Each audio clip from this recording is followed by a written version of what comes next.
do this on purpose once a week with black businesses. None against any other business. Of course. You operate inside of a kitchen. Like everybody's like, yes, chef, yeah, with the assembly line going. It's honestly inspiring. At the house, I'm gentle. Yeah. I'm loving. Yeah. I'm caring. I'm compassionate at the house. Yeah. But here, that's how we eat. Welcome back to another episode of Talk Vibe Hustle. I am your host, K-Boogie, K whatever, Carrie, whatever you want to call me, that's what I'm going to be. This is the podcast where we dive deep into the mind and the passions of today's hustlers and the most inspiring people in the city. Today we got Mr. Moses Whitaker. He is the, I'm going to say co-owner because his wife in the room and I don't want her to put pause on him, but the co-owner of Rochelle's Coffee over here off of Roebuck Parkway. First thing I'm going to say right off the rip, me and Black, we came in here on our secret agent, 00 agent, and came and sat in here one day and just kind of scoped out the scene. And I know you all are relatively new to the block, but in my opinion, this feels like pulling up the home. This feels very familiar. I'm not gonna lie to you, with the playlist that y'all got going, it feels like I'm in the backseat of my mom's car. We heading to not Walmart. We going to Piggly Wiggly. We on the way to go, and we ain't got no McDonald's money. You know what I'm saying? But she got the R&B playing in the front. But it feels familiar though. So I just want to take the time to say thank you so much for letting us come into your space and give you the time to tell everybody about y'all origin story and where y'all started from. Okay. Well, the origin. Couple of origins. Okay. One easy one is the name. Rochelle's. Rochelle's my actual sister. Okay. Her name was Tawana Rochelle. She passed in 2015. Okay. So we wanted to honor her by naming the coffee shop after her. Tawana's didn't have a good ring to it, so we just used Rochelle as that. The origin of the business, really when I was like 14 years old, I had a vision of something, a place where people dining, eating, but I didn't know the particulars of it. And you fast forward to 2020, the country shut down, restrictions are lifted. Look at my wife. I'm like, man, I ain't dated her in a while. We got to start dating again, on purpose. So we would go to cafes, bars, restaurants.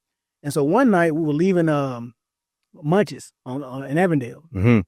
We stayed over inside of town as well. And we were straight shot up the Parkway. So we're riding the Parkway. Cafe or none over here. Once you get past, once you come outside of Avondale, there's nothing on the Parkway. Yep. I said, what if we do something? She said, okay. My wife was real supportive. Yeah. As long as they not crazy. Yeah. And so looking around the city. Let's do something in the city where we stay. Yeah. Coffee. You don't think about coffee? No, I drink coffee though. And so we end up. I said, well, gotta put some money behind it. Bought an LLC. $225. Not a whole lot of money, but it's like some skin in the game. Yeah. So once you do that, then the ball starts rolling. You start researching. You start developing products. And so I said, well, let's find an affordable building. Okay. With low overhead. So we were up about a mile from here behind Firestone. Pretty low rent, not ideal location. So I said, well, let's start here. Yeah. Build a brand. See how it turns out. Yeah. And so just the start of it, going through all the regulations with the health department, the city was a real headache. I mean, want to get into that or not. Yeah. So we had a not so favorable city inspector. Okay. So we went through the process. Basically, you get a plan, blueprints, all that stuff. Health department do all their stuff, and then go to the city, the local government. We think we get everything. We think we good. Health department say you good to go. Building straight. Go to the city. City inspector told us basically, no, you ain't gonna open. You need to get a building permit, electrical permit, plumbing permit. Whoa, man. Yeah. This building from 1949, nothing is gonna pass code today. And we had an independent electrical guy come out, independent plumber come out.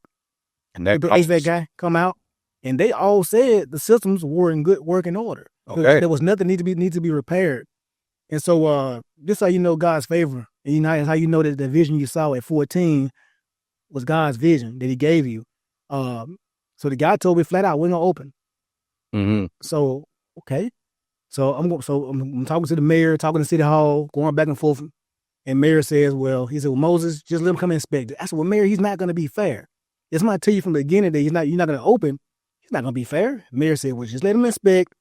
Let's go through the process because I can't discipline if we don't go through the process. Yeah. Okay. Keep in mind they did a fake inspection. Mm-hmm. On the fake inspection, they came out, they didn't have no sheets, no tape measures, Wow. no anything. Wow. They just wrote me a thing said building, electrical, and HVAC, plumbing. Wow. So I'm like what am I doing? You know? And the guy told me, man, I never forget. The guy said, Mr. Whitaker, he pulled his pants up. It ain't personal. And you knew, it was personal. Interesting. So worked through all that. The guy called the health department on me, had them to rescind my permit. He called the Jefferson County Environmental Agency. Wow. They came out. And so with the Jefferson County Environmental Agency, we sitting in there just chilling. We actually in there drinking Starbucks. We not even open yet. Yeah. And we're eating Taco Bell, drinking Starbucks. The guy pull up from the county.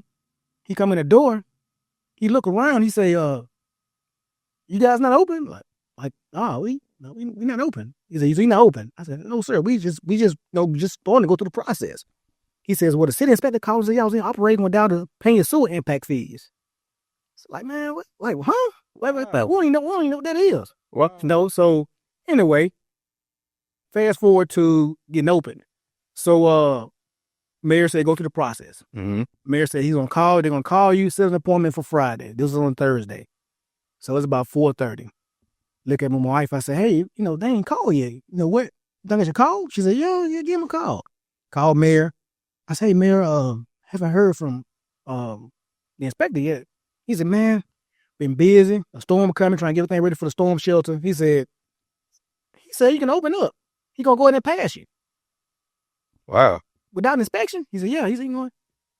So that's how you know God's favor. Always. When man was on the business. So that's our tumultuous story on how we got started here in the city. And that's a testimony. Yeah. Absolutely. I love to hear that.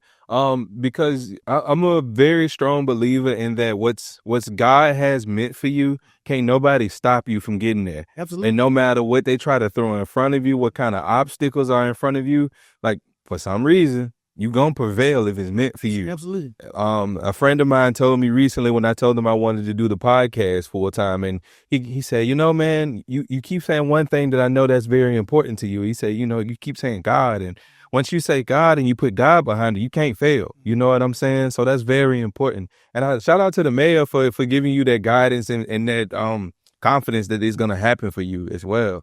And so that was the origin story of how y'all got into this location specifically, or was it the first one? And then first location. Okay. And then here. And then so how did we got here was off the second inspection, correct? Well, no, so how we got here was, so we did a 2-year lease up there. All right. That lease was coming to an end. And with most commercial leases, it increases each year. Yeah. The percentage. So the money we're going to have to pay up there with a smaller space, not ideal location, I'm like, no, we can't do that. Mm-hmm. So the lease ended out in September up there. Mm-hmm. But we already started plotting in January. We started plotting in January our next move. Yeah. And so we kind of teased, hey, we're going to close. We close about maybe 3.5 months we closed. Okay. While we transition down here. So we were able to come down here. I didn't know I signed a 12-year lease, but 12 years? Yeah. Wow. So we got 12-year lease down here. Yeah. And so we plan on being here. We've been over here in October 23. Yeah. So we've been here since 23. Y'all going to be here for a long time coming. Do you guys host any events other than just like being open during the day for regular operating hours? Well, man, the community is what our initial. So the city asks you to send them a like a statement or what you're gonna do, and so part of our initial statement to the city was we want to be a community partner. Okay. Too many times, businesses come in the community and they take. They take your money and they give you a service, but they never put back into the community that's helping keeping them in business. Yeah, yeah. So we've done a mental health expo, we've done a farmers market, we've done we do a men's coffee talk, probably once every other month. We've done a women's Bible study here. We've done a jazz night. Wow. We've done something called Road Day where we have the community out, give away food, balance house. So man, Yes. it's so many things that we've done. We've hosted a book signing for kid authors. Okay. So we do a plethora. Oh, of I stuff. know that had to be amazing. Yeah. Is that one of your favorite things that y'all have hosted here?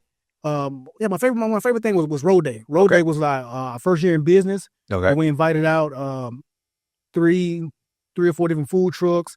We had the grill out. Yeah. We had then some of our customers who are like family now. They brought bottles and drink. And it was just a huge, Yes, it was just a huge party, It's man. to a block party. Yeah. So that's one thing we like to do, man. We've done so the city does a movie on the lawn, so to speak, right? Okay. And so they had stopped doing it.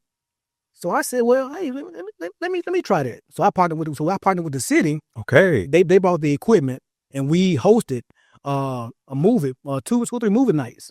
And that was the biggest crowd the city ever had for a free movie night. Really? Yeah. Where was it? Which It was in the location of the street. Okay. Yeah. So and a lot of people don't know we're actually in the city of Centerpoint, not Birmingham. Okay. So we were able to host a movie night for the community, man. We gave away free hot dogs, free chips, and hot chocolate, and trunk or treats. We do a lot of stuff, man, for the community. That's amazing. I'm gonna have to bring my daughter over here. She gonna love that. So moving into this new space, do you feel like this space has a different identity than the other space? I think it has. I think they're cousins. I think they're first cousins. I think they got some similarities, but each have their own. Because up there, the location wasn't ideal. Okay. But we had this map on the wall. Okay. Of the U.S. and pins were everywhere in that map from where people came from.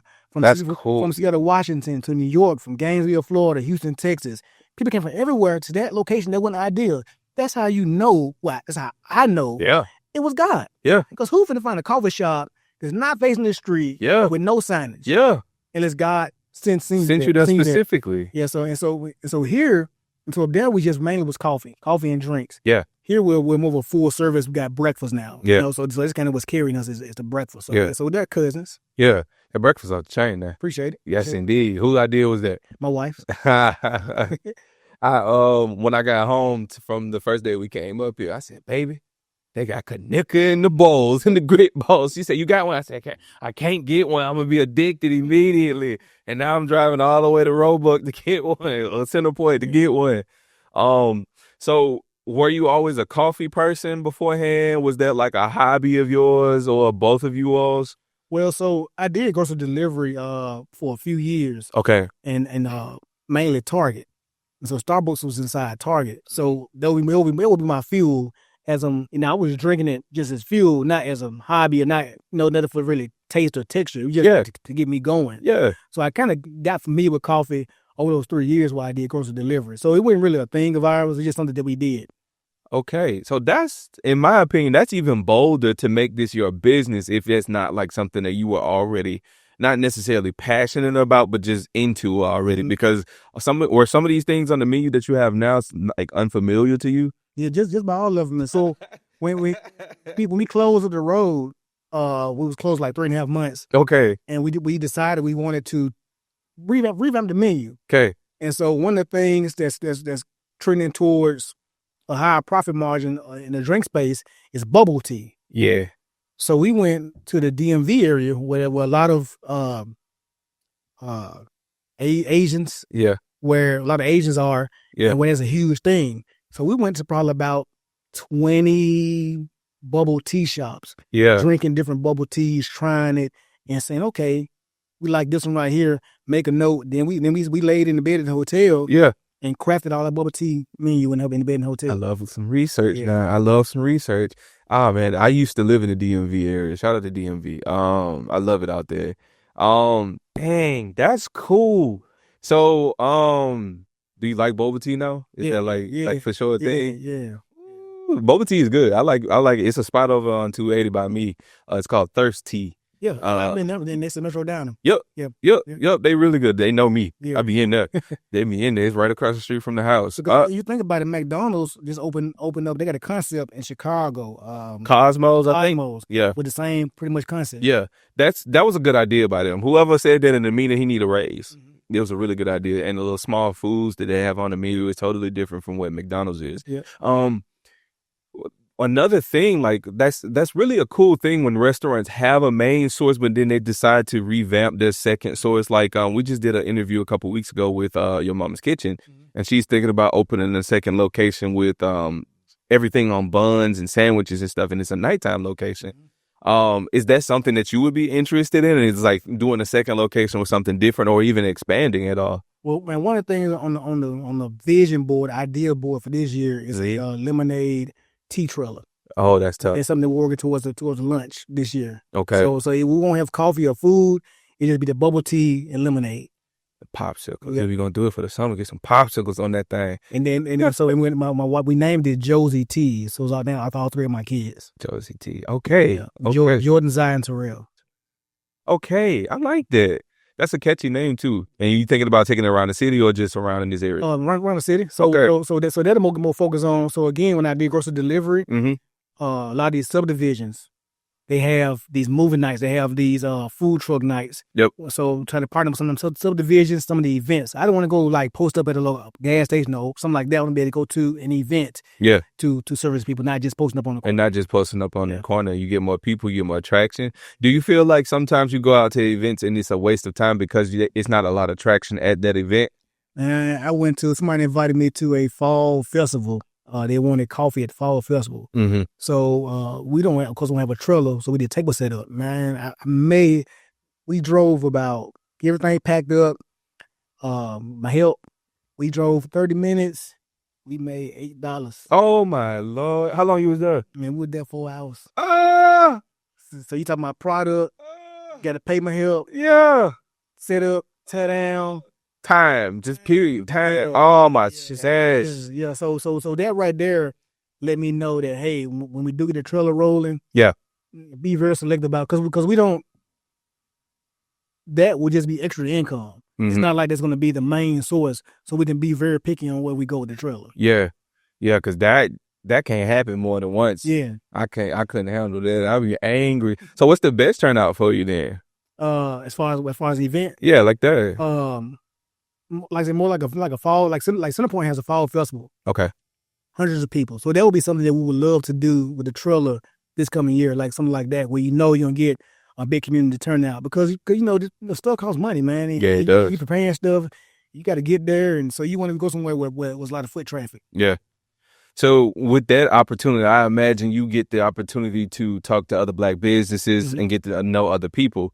Have you had the opportunity to build a network of people that you communicate with that are business owners? Yeah. So, before this, we were at we went to some food trucks one day. Yeah. The family, 4 of us, spent like $120, and I told the missus, I said, what if we do this on purpose once a week with Black businesses? None against any other business. Of course. So when we decided as a unit, at least once a week, we're going to spend our money in a Black business, at least once a week. And that's been for the past 7-8 years we've done that. Wow. For at least once a week. So through doing that, because it's not many of us, you build that network. Yeah. And then when you get in this space, we may not all know each other's names, but you're in Restaurant Depot, you're in Sam's, you're in Walmart, it's like that little.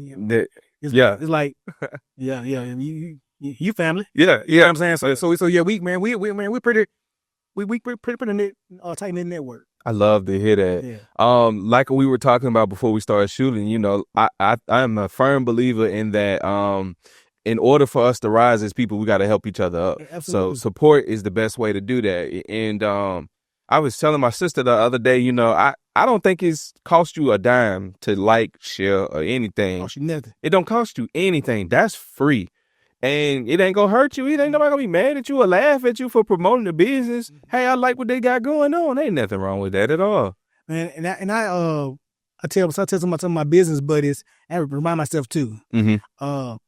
You can't be consumed with who's not supporting you, who's not coming through that door, who's not liking your post. You can't be consumed with that. Yeah. Appreciate those who are. Yeah. So, but you're right. It don't cost nothing to share. Yeah. It don't cost nothing to like, man. I'm a business right here in the city. I just went the other day across the street to the sandwich shop. I posted the sandwich shop on my page. They serve breakfast. You know what I'm saying? They serve lunch. No competition, because whoever comes through that door, God sent them. Yeah. they may never recognize it. They might even acknowledge it. But I know, somebody, Holy Spirit told them, go to Rochelle's. Just like and that. they pulled up. You know what I'm saying? So I appreciate God for sending people through that door, man. People like you through the door, man, who can see what he's doing and can shine a light on it. So we appreciate it. It's not a problem at all. Like I said, when I walked in the door, I was like, God, working in here. Absolutely. You know what I'm saying? And ain't nothing wrong with supporting. And coming through and get a little grid ball, you know what I'm saying, with a connector over the top of that thing. Trying to tell y'all. So with opening a business, we always want to try to educate people on the show as well. With opening a business, what do you think the first challenges that somebody's going to have when they try to open a business like this in Birmingham? Well, especially if you're doing a brick and mortar, I would say do your research. And that sounds plain Jane, but when I say research, find out about the average cost of a lease in the area you're trying to go to. Find out the regulations that the city has. Yeah. Because each city has its own regulations. Find out the costs associated with whatever you're doing, product costs, where you're going to get it from, have a backup source. So just doing a lot of numbers, a lot of research makes a difference because say a business may cost you $10,000 a month to run.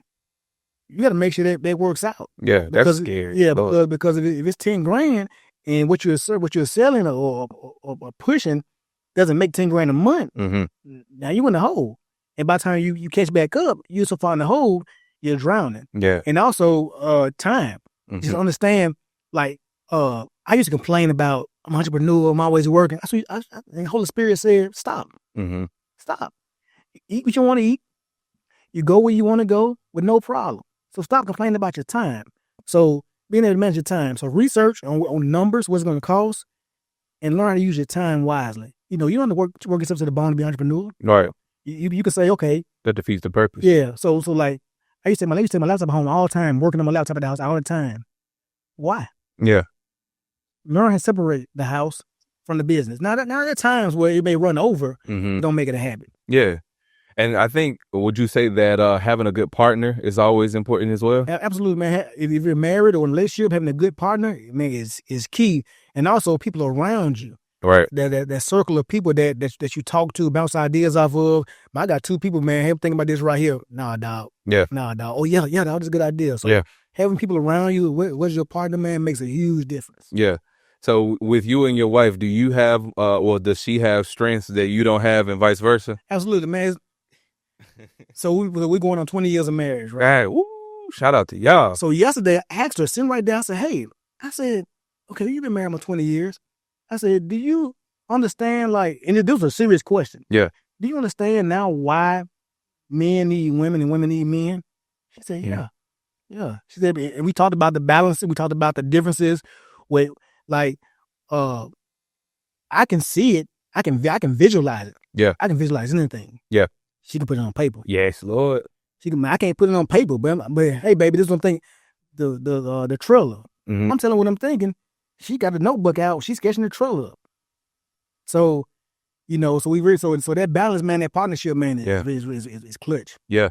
My wife, I always say she makes it all tangible for me. It makes me feel like it's actually obtainable. Yeah. You know, I think of a lot of things. I dream of a lot of things. Excuse me. And like I told you, I just put my career to the side to do this full time. And she was the very first person I ran to before I even made a decision. She was just like, baby, I've been waiting on you to do this. Oh, wow. You know what I'm saying? She said, you know, all you have to do is take it seriously and be consistent. And I think you're going to go just as far as you want to and even further. And I think that this is going to open up possibilities and opportunities for you that you never saw coming. And, you know, once you get the sign of approval from the queen, it ain't doing nothing but now it's time to work. You know what I mean? Sometimes all we be waiting on. Yes. Man, we got everything lined up. Yes. Man, we know what to do. Yes. We just waiting on her to say, go ahead, baby. Go ahead, baby. Yeah. Yeah. I'm a believer that the definition of success is when opportunity meets preparation. Absolutely. So, like, I've been prepping. We've been doing this podcast since last year. We've been shooting episodes after episodes. We got a lot of them in the bag at this point. And when that opportunity came for me to sift away from my career and do the podcast full time, I was like, this is the opportunity. It may look like bleak, but I think it's a blessing in disguise. I really do. So with saying that, oh man, I got a million questions for you. So with you and your wife, is there like a thing that you're good at in here that she isn't? Like, are you better with the making the drinks versus she is, or something like that? I think on the food preparation itself, I think we both are equal because we both had a hand in crafting whatever the product is. Right. When it comes to the organizing, the delegating, the running of the out front, that's my strength. Her strength is really the balance. She brings a balance to it. She really backs me up. She allows me to lead. She don't mind letting me lead. And then when it's time to say, hey, we need to buy that. Yeah. I was talking about one of my girls, one of my ladies made a breakfast burrito the other day. She made a burrito. We got quesadillas, but the girl made a burrito. I said, baby, what you? How much prep go into it? And that's what she said. Yeah. You know, so that's her strength. Her strength is being to see beyond the initial thought. Yeah. Yeah. My wife catch me with that sometimes too. It's crazy how they got that foresight or something like that, huh? It's amazing. But that goes back to what I was asking her. Do you see now why we need each other? Yeah. Because every man that has a wife can talk about things like us that have that difference that balance everything out from both sides. Yeah, for sure. So when I came in the door, I think I don't know if I heard you correctly, but you were working on the menu for DoorDash or something like that? So DoorDash, that's one of the good things about having a brick and mortar too. You can do the delivery apps. Okay. Well, business tip. Right. DoorDash, Uber Eats, they charge a certain percentage of whatever the sale is. Okay.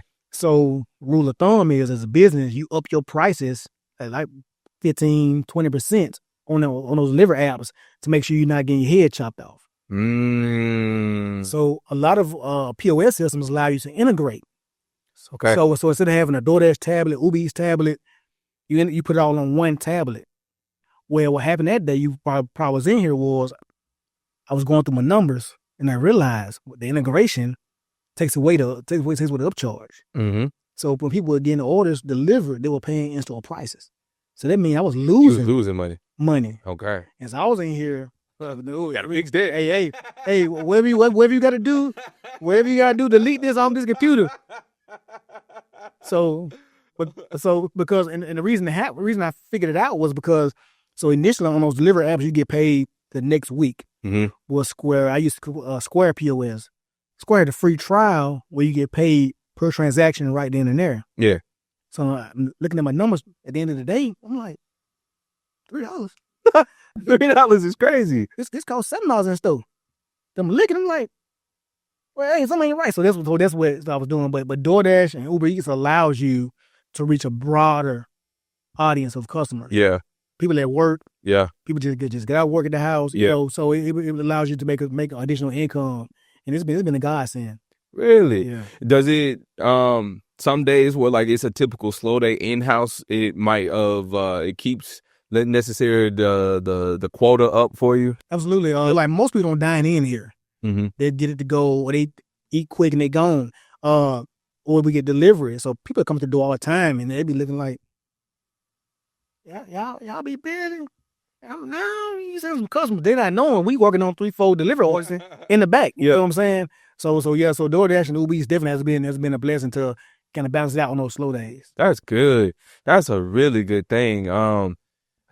Sometimes I imagine it gets annoying with the sheer amount, especially because are you able to cut it off at any point? Yeah, you're able to pause it. Oh, okay. Like yesterday, we were shorthanded yesterday, and we had committed to donating some breakfasts to Leadership Center Point. Okay. Which was 17 breakfast bowls. Okay. So you're in the middle of making 17 breakfast bowls, 2 tablets going off, people coming through the door, phone ringing. I can't handle it. I said, hey, no more call-in orders right now.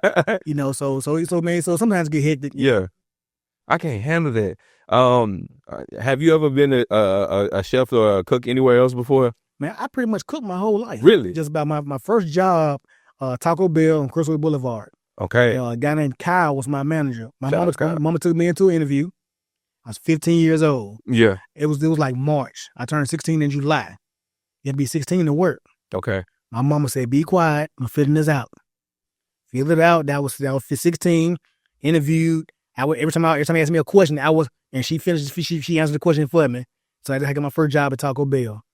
So Taco Bell, man, I've had a lot of jobs. Taco Bell, Yeah. I've worked at Barn Hills, which is a buffet. The buffet spot. Worked in school cafeterias. So I pretty much cooked my entire life. Okay, so this all ain't nothing new for you for real, as far as the pace and everything like that. Man, working in the school system, the school cafeteria, we would feed $350 for breakfast. We'll feed about $900 for lunch.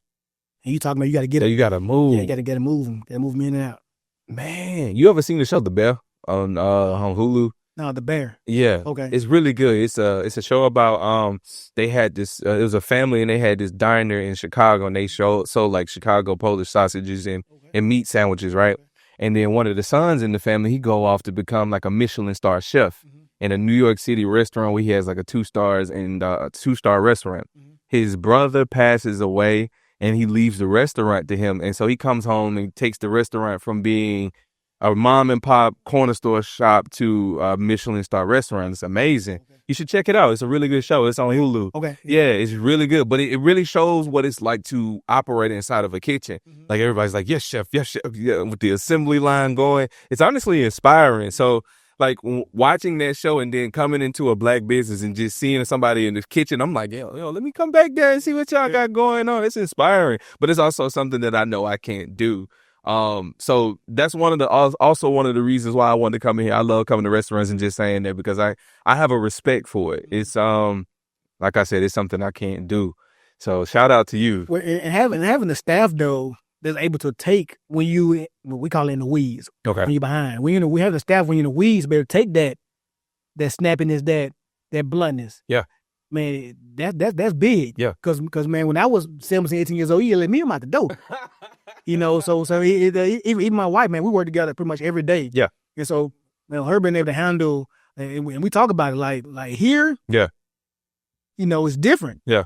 At the house, I'm gentle. Yeah. I'm loving. Yeah. I'm caring. I'm compassionate at the house. Yeah. But here, that's how we eat. Yes, chef. This is how we survive.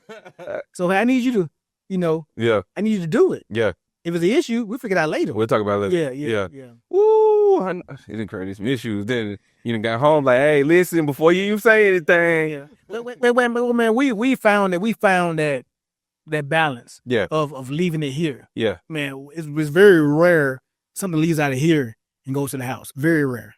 That's amazing. Shout out to 20 years of that thing too. Marriage is a very beautiful thing. Y'all get married. I'm trying to tell you, it ain't for everybody, but y'all try it out. I'm just saying. So, dang. So now we've reached the end of this one. This has been amazing for me. So I got 3 questions that I like to ask towards the end of the interview just to kind of gauge your thoughts and see where you are. So right now your future self comes through that door. You got 2 questions to ask. What are your 2 questions? My future self. Yeah. How'd you survive so long? And were you a great steward of what you've been given? Oh, that's a very deep one. I love to hear that. That's a very deep question. As in the blessings that you've been given. Absolutely. I understand that fully. Because with blessings, I think the world perceives blessings as material stuff. Yeah, yes, indeed. Where I look at this as a blessing. Because my son tutors. He's able to come here and tutor. Yeah. What 18-year-old kid, got their own building they come to and tutor. Yeah. So for me, this is a blessing. And being able to be tapped in with the community like that is too. That's a blessing. You might be inspiring a couple of kids right now that don't even know that they want a restaurant, but see you out there, seeing what you're doing and honestly following your dreams is enough to keep somebody inspired somewhere. Absolutely. That's a beautiful thing. All right. Second question being, if you could put a song and it could play right now and it describes your journey, you and your wife up until this point, what song would that be? It would have to be, I would say, I Am God. It says, I am God all by myself. I don't need anybody's help. So knowing that, just trust him. You don't have to guide him. You don't have to hold his hand. You don't have to tell him what to do. He's God all by himself. He don't need your help. Just trust him. He's going to put you where you need to be. Yes, indeed.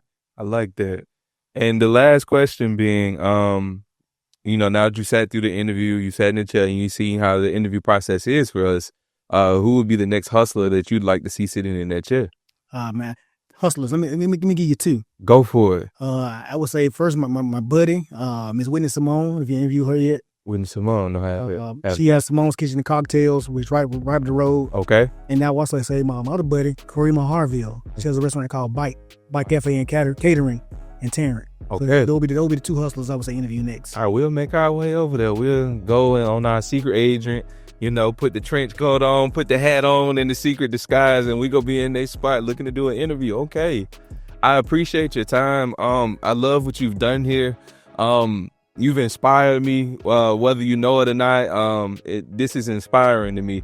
People who follow their dreams, take a leap of faith. That's what I'm about. And every time I get to get behind this microphone and speak to somebody like you, that's what I'm doing, and I'm getting to live my dream and my passion. So thank you. Man. Thank you. All right, y'all. This has been another episode of Talk Vibe Hustle. Tell them where they can find you at in your socials. All right, 1641 Centerpoint Parkway. We're by O'Reilly's, KFC, Quick Pawn Shop, U-Haul. Social media, Rochelle's Coffee. Instagram, TikTok, and Facebook, Rochelle's Coffee. There it is. There's been another episode of Talk Vibe Hustle. Y'all like and subscribe. We'll see y'all next time. Peace. Yeah.